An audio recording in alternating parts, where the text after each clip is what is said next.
एक बार ही जी भर के सजा क्यों नहीं देती। हाँ, रोलर ले आकर के कुचल क्यों नहीं देती। मेरा शेर पूरा नहीं हुआ, बीच में टोक दिया। अरे वो गिट्टी थुरेला चापट हो जाए भाई एके बेर।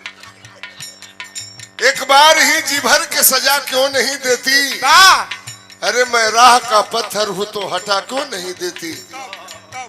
का भुलवावेलू मोटा का बुढ़ावा बुढ़वा कहेलू, मोटा का मोटका कहेलू, बनरा कहतली है बलुइया भलुइया कहतड़ू। भौजी का रोज रोज कहेलू। तब का एके बेर है तो हाथ छुड़ा ले आके अब भोंक दे तू लदावा फट जाए दोनों संतोष हो जाए।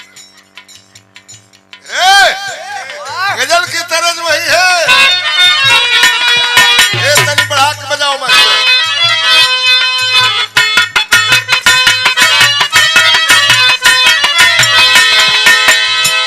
अरे सुन लिया है सब मैंने,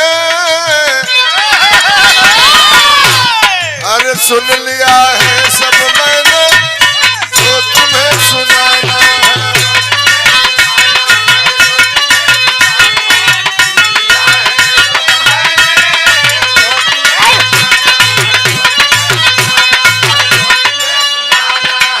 सुन लिया है सब मैंने, अरे जो तुम्हें सुनाना है। अरे गैर से मोहब्बत है, गैर से मोहब्बत है, दर्द का बहाना है।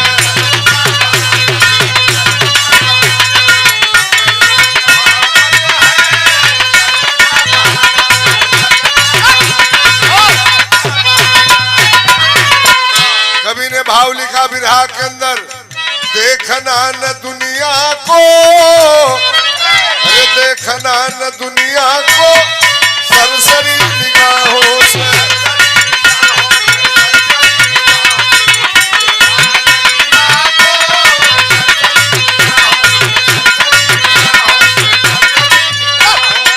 देखना न दुनिया को, अरे सरसरी निगाहों से। अरे नापना न सागर को, नापना न सागर को पावनी सीमाओं से।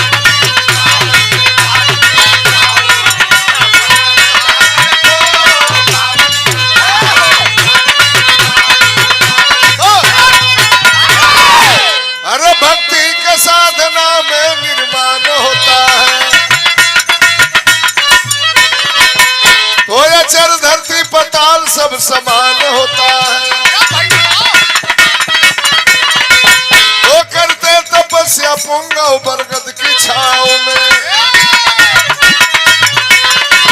अरे पाए जब सिद्धि आ गया अंत स्वभाव में।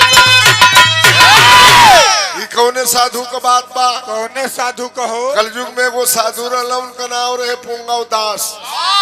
इंद्र भगवान के भक्ति कैला, इंद्र भगवान उनके भक्ति पर खुश होकर दर्शन दिला। कल बहुत ढेर दिन से तू हमार भक्ति करत रहला, अब दर्शन दिले बानी, साधु कुछ वरदान मांग लो। कल साधु है राम राम कहिला, जग में भंडारा में जाइला, मोटे मोटे लीटी मोटे मोटे टिकरा मिलेला, मजे के घी डाल के खींचड़ मिलेला, पूरा फड़ के खाइला, बहुत मस्त है। अच्छा देखा, पहले के जमाने की बात और आज के जमाने में बड़ा अंतर बा। बाऊ कैसे। पहले के जमाना में जब काज परोज घरे परे तेरही बरही शादी बियाह, तो आदमी एक घड़ी दाल ही कहता, तनी दाल दे दई, तनी चावल दे दई। वो घड़ी लोग दाल के दिउल कहे। वाह। भतवा के प्रसाद, भतवा के प्रसाद, तरकारी के साग, मरिचवा के लंका, मरिचा के लंका लोग कहे, नूनवा के राम रस। वाह क्या भाव था। अब तक करीब बफर सिस्टम में आदमी जाता खाता चल जाता, न खियावे के मजा बा न खाए वाला के मजा बा। पहले आदमी जब खाना खियावे, ए भैया तनी आलू ना ना ना ना पेट भर नहीं भैया हमारे प्रेम बात नहीं सब नहीं ले, ये क्या भाव था। भाव खत्म होता जा रहा है। प्रतापगढ़ तक के तेरे खेला जा। छोड़ा जा, भाषा छोड़िए। साधु जी कल का वरदान देबा, राम राम कहिला, जग भंडार में जाइला, भर पेट भोजन मिलेला। कल कुछो मांगला, साधु कल जवन मांगब दे देबा, कहला ने वो मस्त मांगा। साधु कहला कि तब ये वरदान दे दे कि हम साधु ही अपनी मुंह से जवन बात कह दे, हमर बात झूठ ना होखे। एकर मतलब इंद्र भगवान कहला एकर मतलब, साधु जी कहला एकर मतलब ही कि आम के पेड़ के कह दे कि महुआ के पेड़ हो जाऊ तो हो जाए के चाहिए। दिन के कहीं कि रात हो जाऊ तो रात में बदल जाए के चाहिए। मर्द के कह दे कि सगरी समान मेहरारू के बन जाऊ तो बन जाए के चाहिए। इंद्र भगवान कहला साधुया मांगते न रहल, जवन हपच के वरदान मांगल। कहला जा साधु जवन तुहार मनसा बा उहे होई। साधु जी का हल्ला हो गइल गांव जवार इलाका में। अच्छा ऐसा ऐसा सुनी कहानियां हैं। बेलथरा रोड की बगलिया में वो महुआ बाबा ऊपर आए रहलका ने सुन ले हुई बजा। दिल्ली बंबई कलकत्ता से ट्रेन से आदमी आवे, बेलथरा रोड उतरे, आ जाओ महुआ बाबा के दर्शन करे। वही तरह पुंगवदास के कुटी पर आदमी के भीड़ होके लागल। गौआ की पुरुबरिया पोखरा पे वो साधु पर आयल बनल।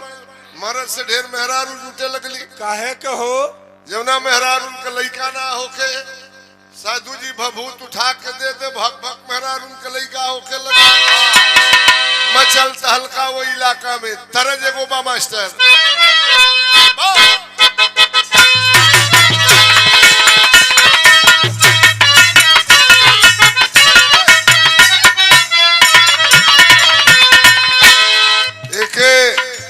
फैजाबादी झरलिया गौले रहल। अरे ना जानू राम, अब ना जानू राम, विद्या कहाँ गिर गई ना जानू राम।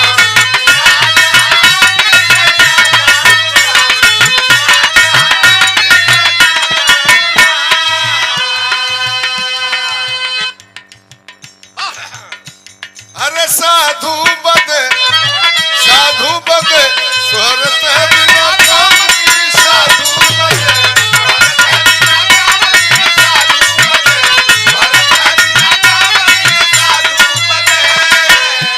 और करते तपस्या, अरे मुनियासन जमाई के।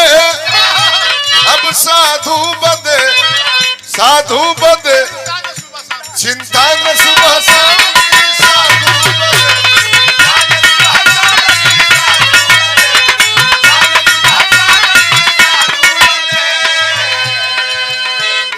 कुटिया पर बरगद के पेड़ के नीचे बैठ के सबेर के बेरा रहल। साधु जी तुलसी जी का माला फेरत रहलन। वही समय को घटना घटल। अरे बगुली बरगद पर से गंगा किया है,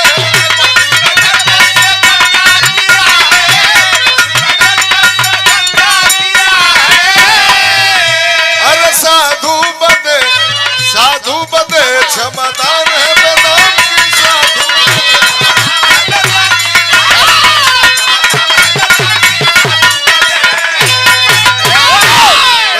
तुलसी जी का माला फेरत रहलन। साधु उनकी कपड़ा के ऊपर वो पेड़ की डाल पे वो बकुली चिड़ई बैठा रहल। बकुली मने बकुला का मेहरारू। नीचे साधु जी माला फेरत रहन। ओकरा मैदान लागल, फराकी।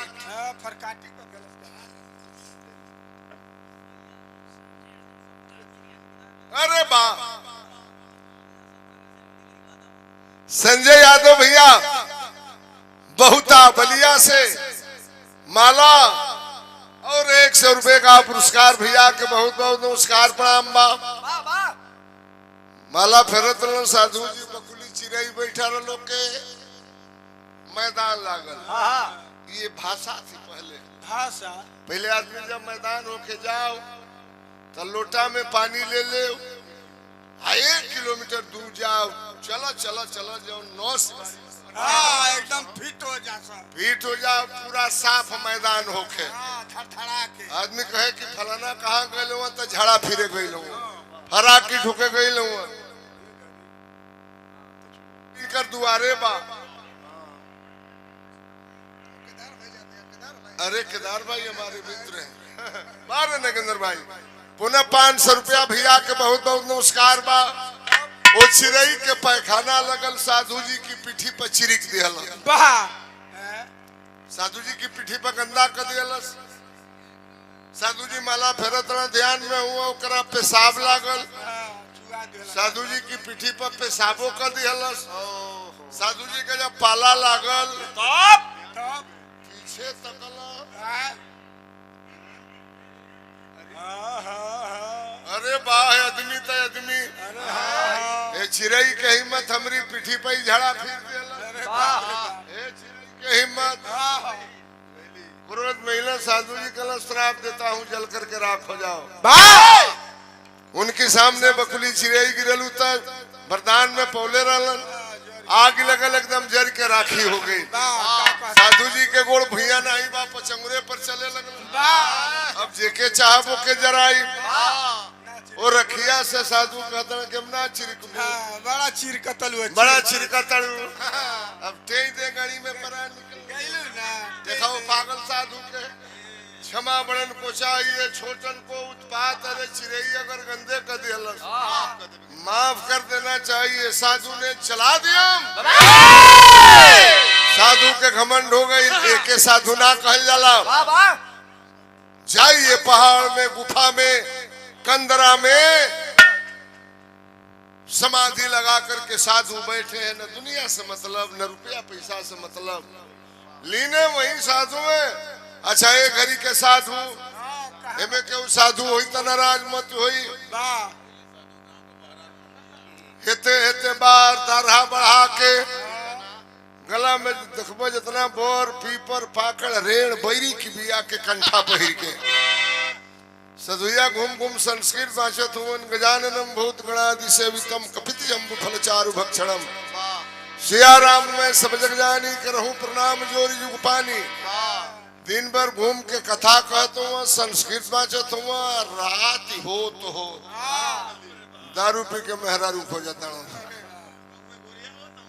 पहले के जमाना में साधु साण गांव की बहरा रहे घरी साधु साण गाँव घोरी आके रहता खाली कोपड़ चरता न से घूम घूम।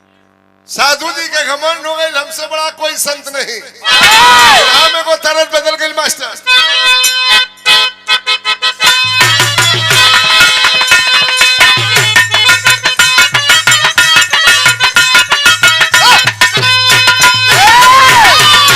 बनारस जिला में गीत के मेहरारू गावेली।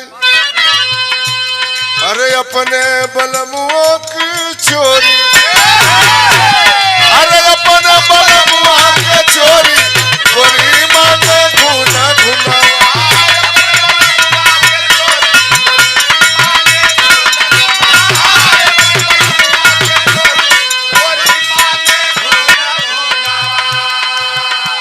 मीरा मूर्ति की गांव के इलाका के मेहरारू गावेली।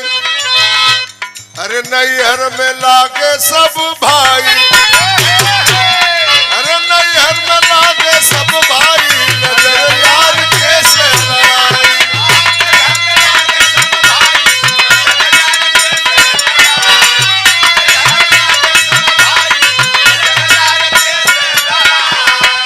हमरे गुरु बाला मास्टर बलिया वाला अपने जमाने में गावे लागल झुलनिया के धक्का अरे लागल झुलनिया के धक्का बलमु कलकत्ता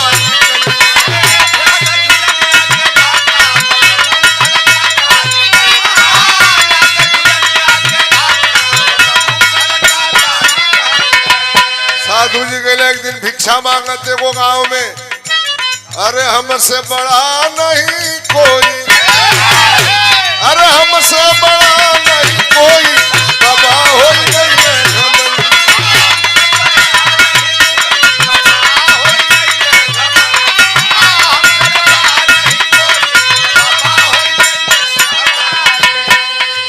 प्रभुता के पामन गईले गरूरी पहुंचे सुजाती दुआर मजबूरी बाबा हो गईले घमन। अरे घर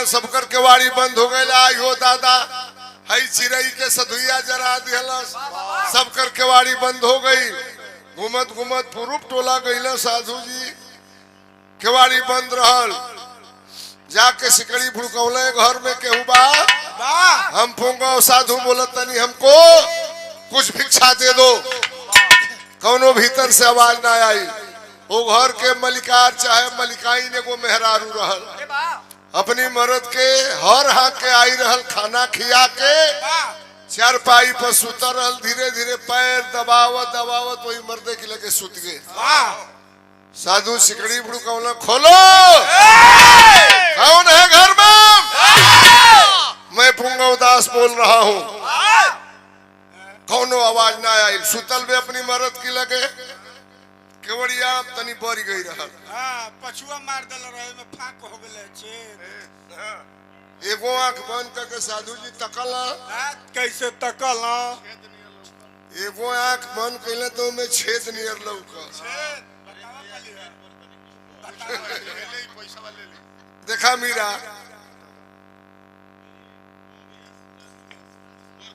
अरे बारे बरखू भैया क्षेत्र पंचायत सदस्य आपकी ओर से 50 रुपया बरखू भैया के बहुत बहुत प्रणाम एगो गांव में मीरा एगो गांव में वो लड़का रहल ओकर नाम रहल नक्शे चजिए खातिर के लोग ऐसे नाम रखेल नक्षेद सरल भूरा कटवारू पोतन चिल्लर गोबर ऐसे नाम धराला ओ कर लड़का मर जा सा ओ माई बाबू के कई वो लड़का मर गए से कहू बतावल कि में टोटरम करे के पड़ी लड़का भाई लोग करना नक्षेद देला नकिया छेदवा देला ओकर नक्षेद नाम हो गई नक्षेद कहत कहत लोगों के छेद छेद कहे लगला छेदवा छेदवा कहे लगल ओकर संगी साथी सुनल कहला करे साला तोर इतना बढ़िया पर्सनालिटी बा इतना सुंदर बाड़े ई छेद तोर नाव ठीक नहीं खे सूट नहीं खे कर कलश तब तक नाव बदलाई जब दूसरा धर्म में जाई तब पहुंचल मुसलमान बस्ती में आजा के इस्लाम धर्म कबूल कर लिहल कलमा पढ़े लागल मौलवी साहब कलमा पढ़ा दिलन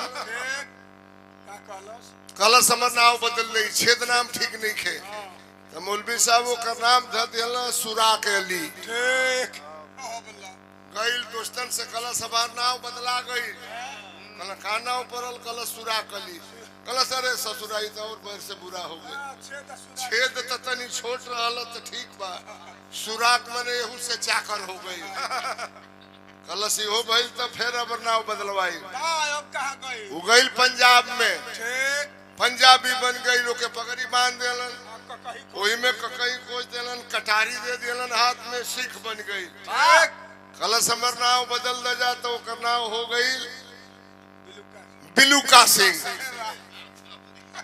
दोस्तन से कलश सब हमर नाव बदल गई बिलुका सिंह नाव हो गई कलश अरे ससुराई तो औरी भोभाड़ हो गई इतना सुरा को अली से चाकू भाग साला नाव तो ठीक नहीं अब गड़बड़ा गई तो कल तब भाई फिर अब नाव बदलावे के पड़ी अब हिंदुस्तान छोड़ के चल गई लंदन में अंग्रेजन के यहाँ का नाव धराई कल कि हमर नाव बदल दे जा जब अंग्रेजन के यहाँ पहुंचल तो ओकर नाव बदल दिला ओकर नाव धरा गई मिस्टर होल और चाकर पाइप नियर ओकर नाव कलश आई कलश हमर नाव बदला गई कलश का नाव धराइल तो कल मिस्टर होल कलश अरे ससुराई तो सबसे चाकर हो गई कल तब हम गाड़ी मारी अब होल फोल के अब छेदवे जो नाव बा उहे हमर नाव रही छेदवे सबसे बढ़िया बा साधु जी तकला एगो आंख बंद करके छेद रहलो में मेहरारू अपनी मरद के लगे सुतरल कल के देखाता नहीं कलश वही तरह देखा केवाड़ी ना खोलो दरवाजा वरना श्राप दे करके जला डालूंगा सुतल में अपनी मरद की लगे कलश से साधु तनिए को बात सुना अरे अभिमानी हम न चिरई है अरे गगरी नहीं पचाएगी सागर का पानी पानी, पानी।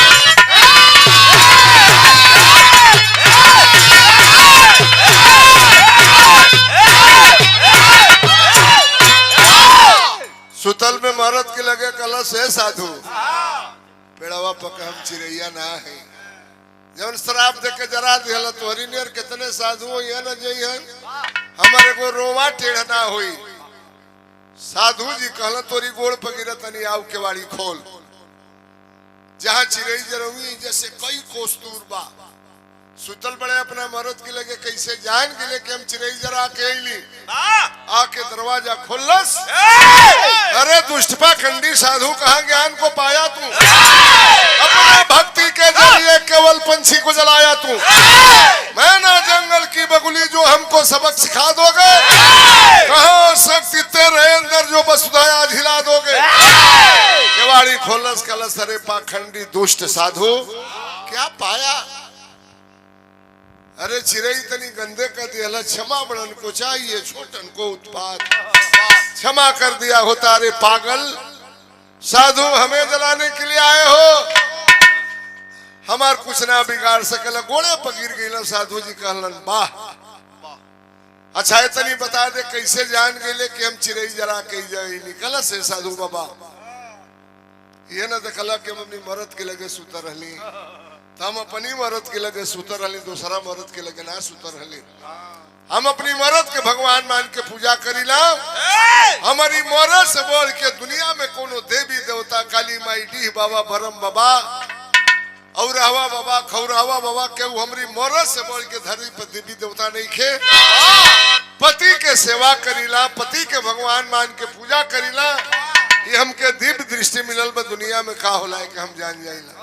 कल दू चार को तनी औरी नीमन नीमन बात बता दे कल स्कूली हमें ना बताई। चल जा सामने वाला गांव का नाम जनकपुर है। धर्म व्याध नाम के आदमी के घर बा भूत भविष्य वर्तमान तीनों काल के बाद बताई। हमरे बिरहा के आखिरी गीत बा बेचन भाई गांव है।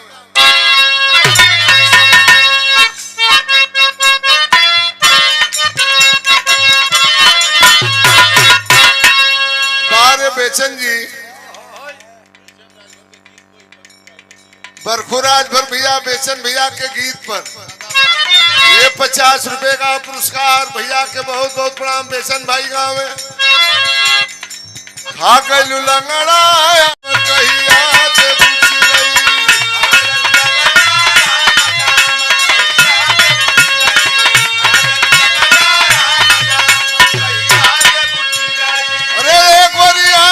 चढ़ली जवनिया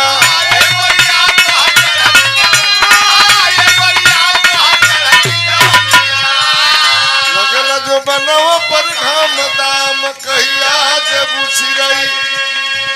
मेरा रू बतौले पे साधु से पहले झूठे मूठे मगरूर दूर हो गई साधु।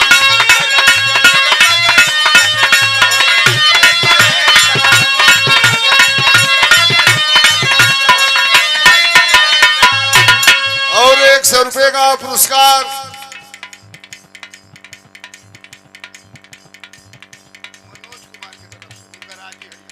अच्छा मनोज कुमार बाबू जिनकर आज ही मरल है आपकी ओर से 100 रुपए का पुरस्कार बहुत बहुत प्रणाम।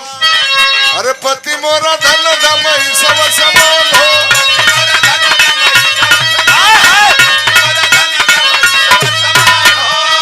यही से मिला लगी बेजती अमहान हो।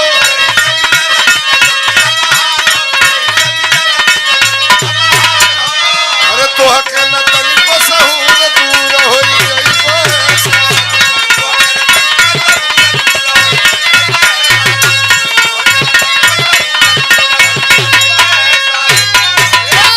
पति के सेवा कैला से हमके ज्ञान मिलल बा साधु। चल जा सामने वाला गांव का नाम जनकपुर हो गांव में जइबो हमरो से निमन बात सुने के तोहके मिली। धर्म व्याध नाम के आदमी के घर बा साधु जी कहला जब मेहरारू से इतना ज्ञान मिलल चली तनी वो मरद की लगे। जब गईला है जनकपुर गांव में साधु जी तमाशा का देखल।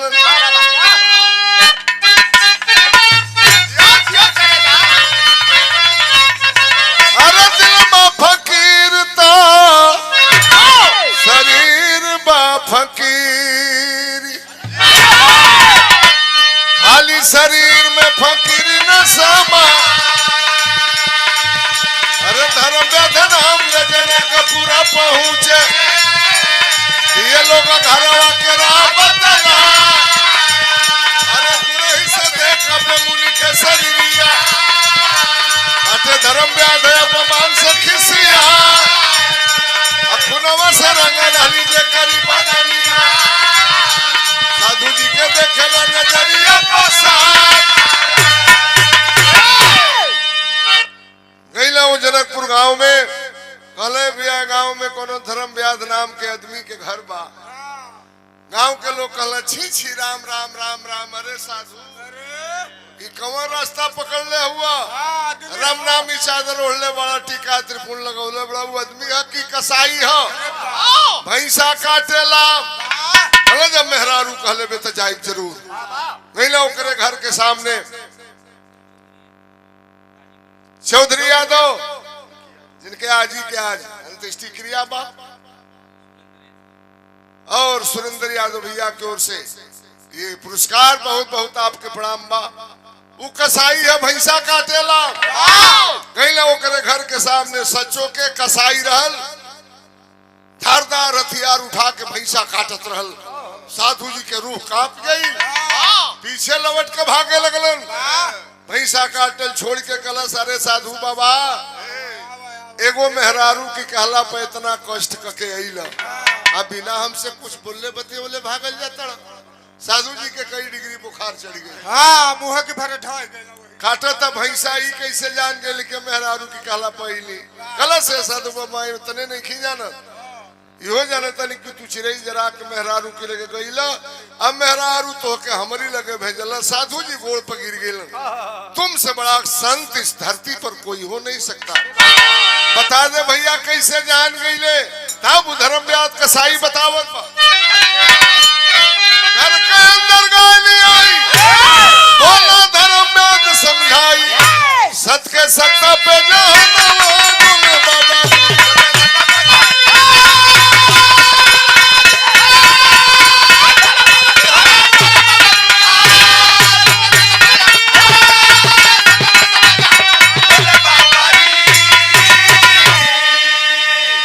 अपना कोठरी में ले गए दूगो फोटो टांग रहल कलश का देखा तड़ा कलम मर्द मेहरारू के फोटो है कलश कौनो मर्द मेहरारू के ना है बगल में हमारे बाबूजी के फोटो है बगल में हमारी माई के फोटो है ये साधु बाबा हमार माई बाबू जियत रहन अपनी माई बाबू के जिंदगी में कोनो हम तकलीफ ना दिखली मोला के बाद भी माई बाबू के प्रेम से पूजा करीलाम हमारी माई बाबू से बोल के दुनिया में कोनो तीर्थ धाम देवी देवता हमारी माई बाबू से केहू बोल के नहीं के माई बाबू के सेवा कैला से हमके दिव्य दृष्टि मिलल बा हम भी कहेंगे प्यारेपुर के लोगों एक बात हमने कहा भी रहा सुनिए रात भर लेकिन जिंदगी में कभी अपने माँ बाप को कष्ट मत देना माँ बाप से बड़ा धरती पर कोई हो नहीं सकता है लाखा पूजा पाठ करे दर्शन करने के लिए देवी देवताओं का जाए लेकिन घर में अपने माँ बाप को कभी कष्ट मत देना जवन माई 9 महीना पेट में पकला बना के रखलस बेटा के ब्याह के लिए मेहरारू घर में आ गई लड़का मेहरारू के लेके चल जाता बहरा माई बाबू घर में पड़ रहा था के पूछे वाला नहीं खे अरे हम एक दिन मोबाइल पर देखा तो बनारस के वो पंडित जी इंजीनियर रहा लड़का के अपनी वैज्ञानिक बना दे लड़का अमेरिका में बा मेहरारू के लेके वही जा मजा लेता अपनी बाप के डाल दे वृद्धाश्रम में बाबूजी वृद्धाश्रम में मर गईलन राधे श्याम यादव भैया की ओर से 100 रुपया बहुत बहुत प्रणाम अमेरिका से अपनी बाबू के देखे खाती के ना आई जीवन बाप अपनी बेटा के वैज्ञानिक बना दिलस मेहरारू कलश काजी में उइया ये जैसे खर्चा पर्चा भेज दो क्रिया काम हो जाई संचालक से कहा जितना रुपया लगेगा मैं दे दूंगा हमारे बाप की अंतिम क्रिया कर देना वही जैसे अगरबत्ती दिखावत रहा अपनी बाबू के फोटो पर बाहर लड़का नहीं अपने बाप का माँ बाप का कभी अनादर मत करना मेरे मित्रों हमारा चैलेंज है तराजू के एक पलड़ी पर माँ बाप को रख दीजिए और एक पलड़े पर हिंदुस्तान के सारे देवी देवता को रख दीजिए। माँ बाप का पलड़ा कभी भी भारी हो जाएगा। इसलिए हमने बिरहा गाया, गुलेसी देवी चल गई, 3-3 को बेटा। ये बगिया हरा भरा है, सब माँ का आशीर्वाद है। तो माँ बाप का कभी अनादर मत करना। माता पिता की सेवा करना मेरी असल कमाई। इसी कमल पर सब कुछ देखो दिन दृष्टि फैलाई। तपी जड़ा माटी का सुगंधवा डोल